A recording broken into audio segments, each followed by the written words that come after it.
What's up guys, Scampair1985 here, and today I'm going to be showing you how to replace agitator dogs on your washer. It's really an easy fix. So let's get to it. So today we're working on a Whirlpool washer, and I got this earlier this morning. It's an Ultimate Care 2, and I saw the description on Craigslist that it had a bad timer, which it does. But it also has bad agitator dogs too. So, as you can see right here.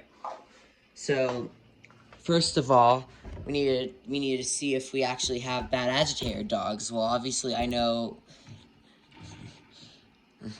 this washer has bad agitator dogs, but the way to diagnose it, you could diagnose it a couple ways.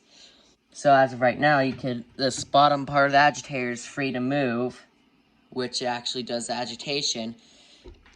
And then this part called the auger, it's supposed to move freely in one way, which is clockwise.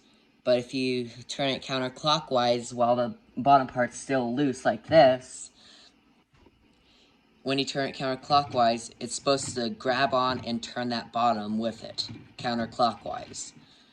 But let's say, like you did, you put it on studs return for a couple seconds, and you did the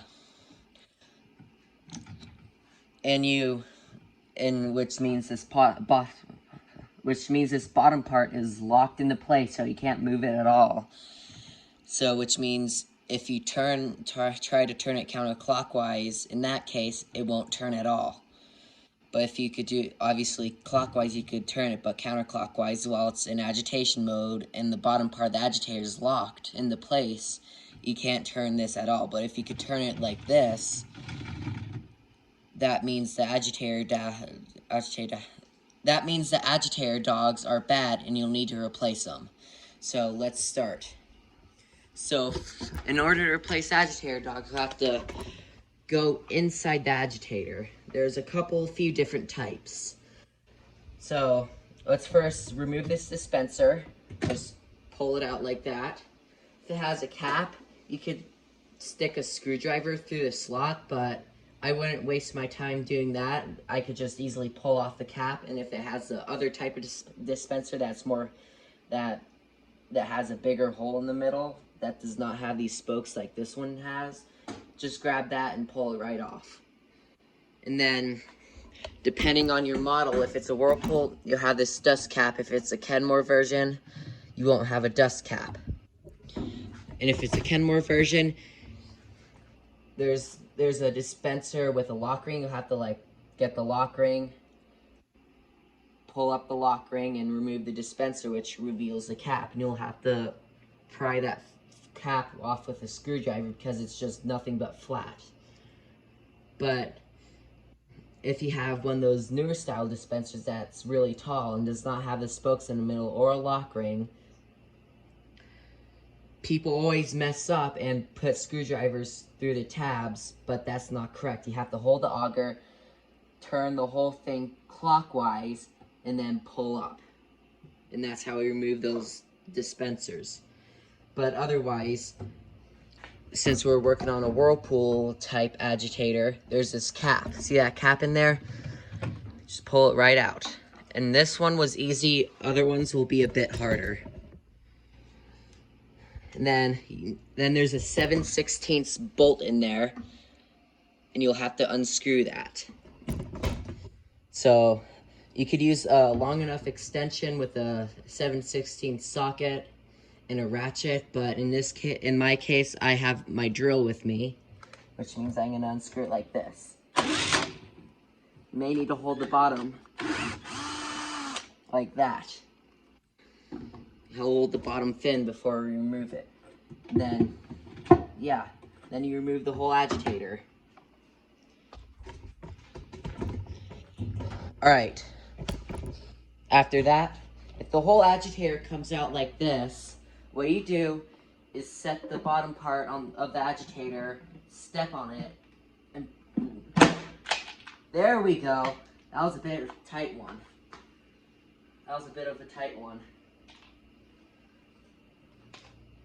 And then, after that, go back to the washer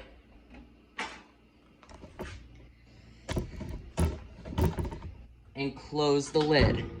Because when you dump out the pieces on this agitator, it's gonna go everywhere, so like that. In other cases, if you could remove it easily, ooh, these are slimy dogs. Like, these dogs will be installed like this.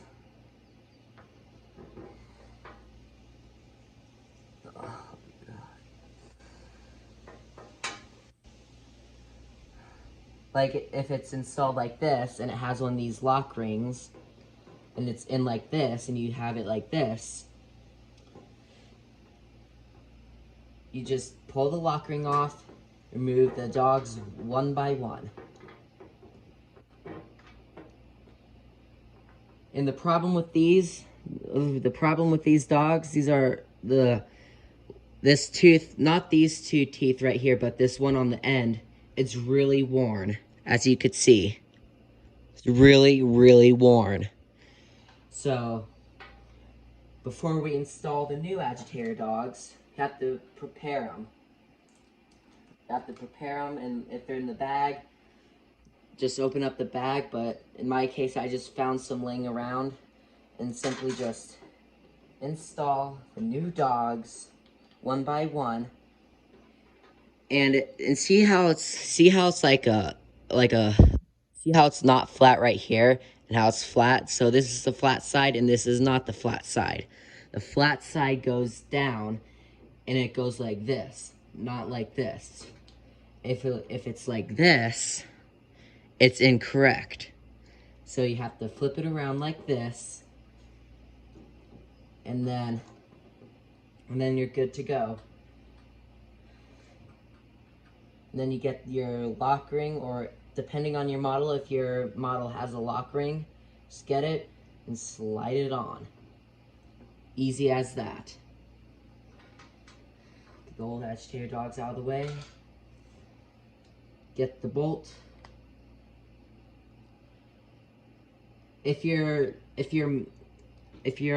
washer doesn't, if you do not have a lock ring on yours, what you do, you flip the auger upside down with your finger in the bolt, and then you put it in like that. Then you flip it down, and you're good. All right, time to reinstall the agitator. So if you put it back together like this, grab it, make sure the tabs on it's aligned, and then just push it into place, just like that. And see, moves one way but not the other.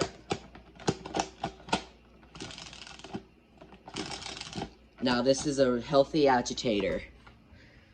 All right, time to reinstall the agitator. All right, just put it in.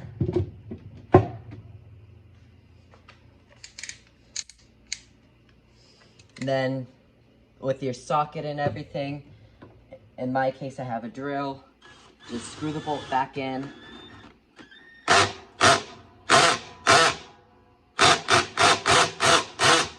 And there we go. And then this cap right here.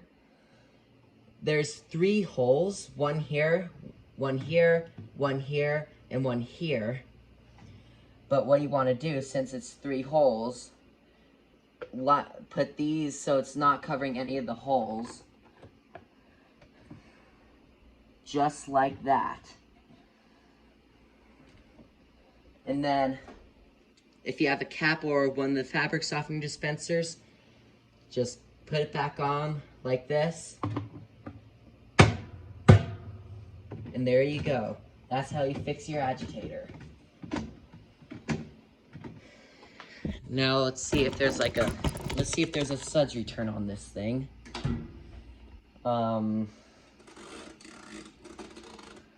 Wait, yep, there's a line.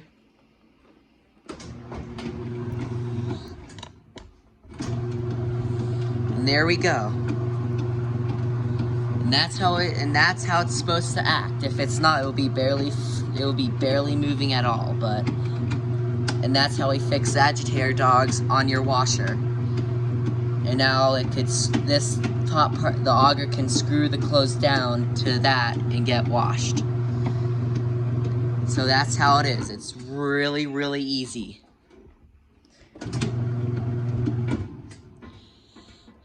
So yeah, this is how we fix an agitator on the washer, on a Whirlpool direct drive washer. This goes with the newer belt drive washers and the older direct drive washers too, and the Kenmore ones too. So hope you guys like this video. Please like, subscribe, and take your baseball bat and explode by me that notification bell, so you'll get notified every time when I upload a video. So hope you take care. Hope you take care on all of your washer stuff, and I will see you guys later. Peace out.